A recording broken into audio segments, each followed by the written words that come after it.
विक्रम सम्वत 2070 साल भदौ 12 गतेको एउटा साँझ पोखराको लेक साइडमा एउटा मान्छे आफ्नो सानो क्लिनिकमा बिरामीहरूलाई युनानी औषधि दिइरहेको थियो। यहाँका मान्छेहरू उसलाई एक शान्त र सुझो डाक्टर ठान्थे, तर कसैलाई थाहा थिएन कि यो मान्छे भारतमा 40 भन्दा बढी बम विस्फोटको मास्टरमाइन्ड हो। यसलाई भारतको CIA भनिने इन्टेलिजेन्स ब्युरोले वर्षौंदेखि खोजिरहेको थियो, तर नेपालको गुप्तचर विभागले यो कुरा थाहा पाउँछ। त्यसपछि उनीहरूले चुपचाप बिना कुनै हो हल्ला भारतीय इन्टेलिजेन्स ब्युरोलाई सूचना दिन्छन् र त्यही दिन बेलुका नेपाल गुप्तचर विभाग र नेपाल प्रहरीको सहकार्यमा एसिन भट्कललाई इन्डिया नेपाल सीमामा पक्राउ गरिन्छ।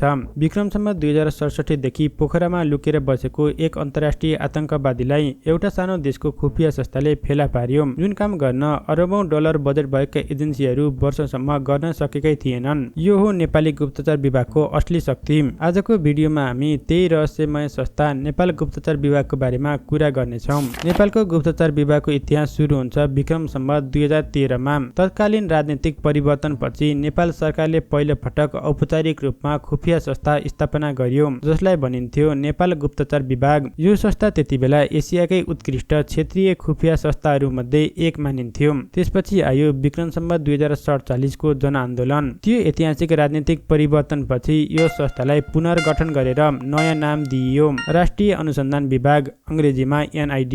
अहिले नेपालको गुप्तचर विभाग प्रधानमन्त्री तथा मन्त्री परिषदको कार्यालय अन्तर्गत काम गर्छ।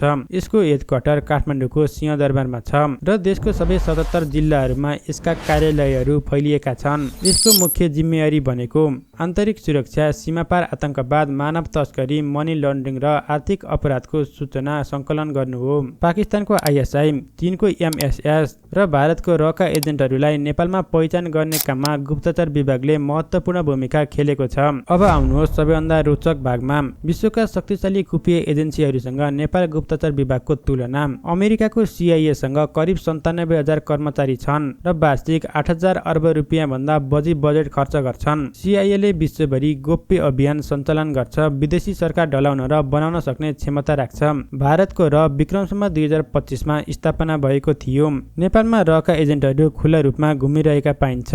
इजरायलको मोसाद संसारको सबैभन्दा निडर खुफिया एजेन्सी मानिन्छ। शत्रुलाई विदेशी भूमिमा ट्र्याक गरेर कारबाही गरेको यसको पुरानो इतिहास छ।